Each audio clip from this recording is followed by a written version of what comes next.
Je viens d'avoir une idée. Pourquoi je gagnerais pas ce fameux voyage? Ça fait longtemps que tu n'as pas pris de vacances et moi j'ai vraiment besoin de faire une pause avec l'école. Les filles, lui c'est Clément Bourrelet et c'est le meilleur joueur de tout New York. Ça veut dire que Zuri n'a aucune chance d'arriver un jour à le battre.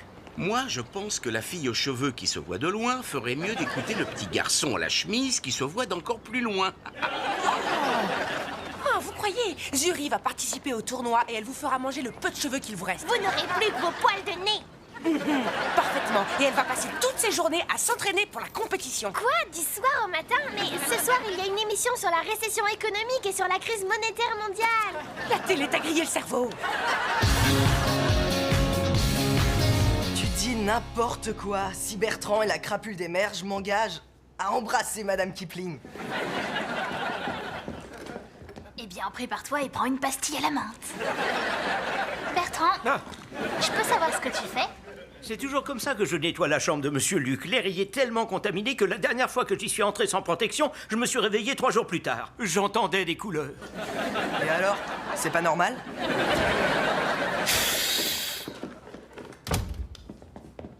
J'arrive pas à le croire, mais finalement c'est peut-être lui.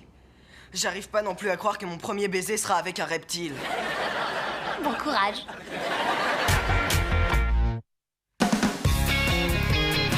Vous plaisantez, Bertrand est beaucoup trop fainéant pour être un voleur de bijoux. Il passe tellement de temps à dormir que la seule chose qu'on peut considérer comme une escroquerie, c'est son salaire.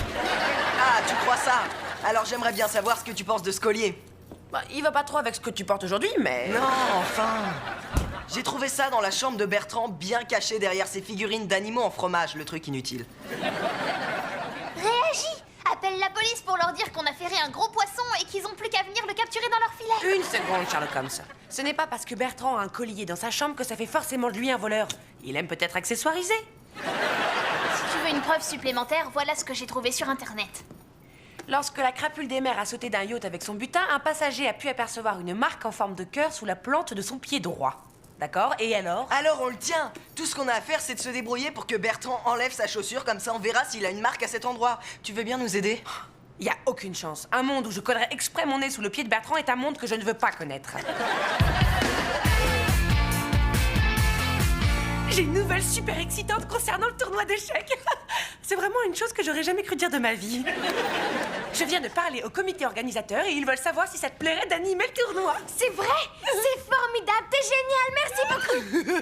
Ce sera filmé et diffusé sur le net, donc ce sera vu par des douzaines de personnes. Comment t'as fait pour les convaincre que c'était moi le meilleur animateur possible? C'était pas compliqué. Apparemment, tu corresponds exactement à la cible du marché. Charmant, intelligent et sophistiqué. Jeune et sans vie sociale. Pour le moment, l'âge moyen de leur auditoire est centenaire.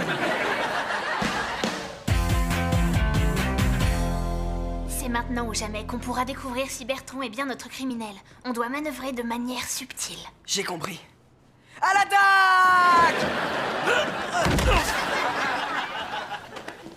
Qu'est-ce que vous faites avec ma chaussure? Luc, je te l'ai déjà dit 1 million de fois et j'aimerais bien que tu m'écoutes quand je te parle. T'asseoir sur le majordome est un jeu d'extérieur. Regarde son pied. Tu nous crois maintenant? Crois quoi? Que Bertrand a tellement de poils sur le pied que ça pourrait être un hobbit? Mais regarde, c'est une tache de naissance en forme de cœur. Bertrand est la crapule